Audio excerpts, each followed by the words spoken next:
We enjoy our visits on weekend mornings with this guy. This is Stuart Harris. He's a professor of law at the Duncan School of Law, Lincoln Memorial University. He's the host of your weekly constitutional, a regular contributor here on News Channel 11. And he is our history teacher often. And that's what we're doing this week. As you're looking to what happened 50 years ago, the 25th Amendment ratified. Indeed.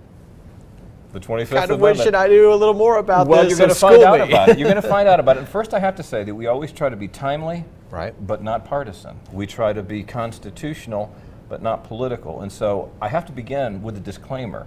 This is no commentary on our current president. Right. But the 25th Amendment deals with what do you do when the president goes nuts.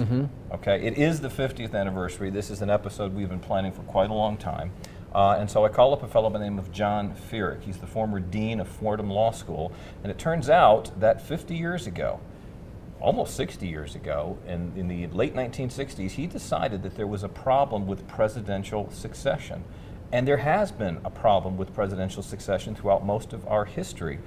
The Constitution wasn't clear that when the president died, that the vice president actually became president rather than just acting president. And the Constitution wasn't clear about what a presidential disability is. And we had all sorts of problems. Woodrow Wilson had a stroke, and for almost 2 years, his wife was running the country. Right. So John Feerick suggested we needed an amendment, and then he participated in the development of that. And he literally wrote the book on the subject. It was nominated for a Pulitzer Prize, and it's a fascinating tale. And what came of the 25th Amendment? What do we know is the truth now, according to the Constitution, that ratification? What we know is that it got used immediately, because the 25th Amendment for the first time tells us, what do you do when the vice president resigns? Well, a few years later, Spiro Agnew resigns. We replace him with Gerald Ford.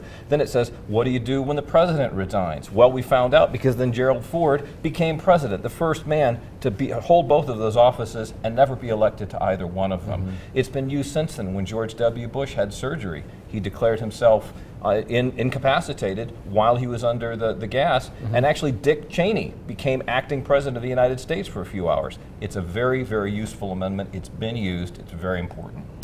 It's a great way to get up to speed on your history and your knowledge of the Constitution. It is your weekly constitutional. He hosts the program, and it's a fantastic show that airs Sunday at 3, rebroadcast Tuesday at 8 on WETS FM. Stuart, thank you. Thank you, Josh.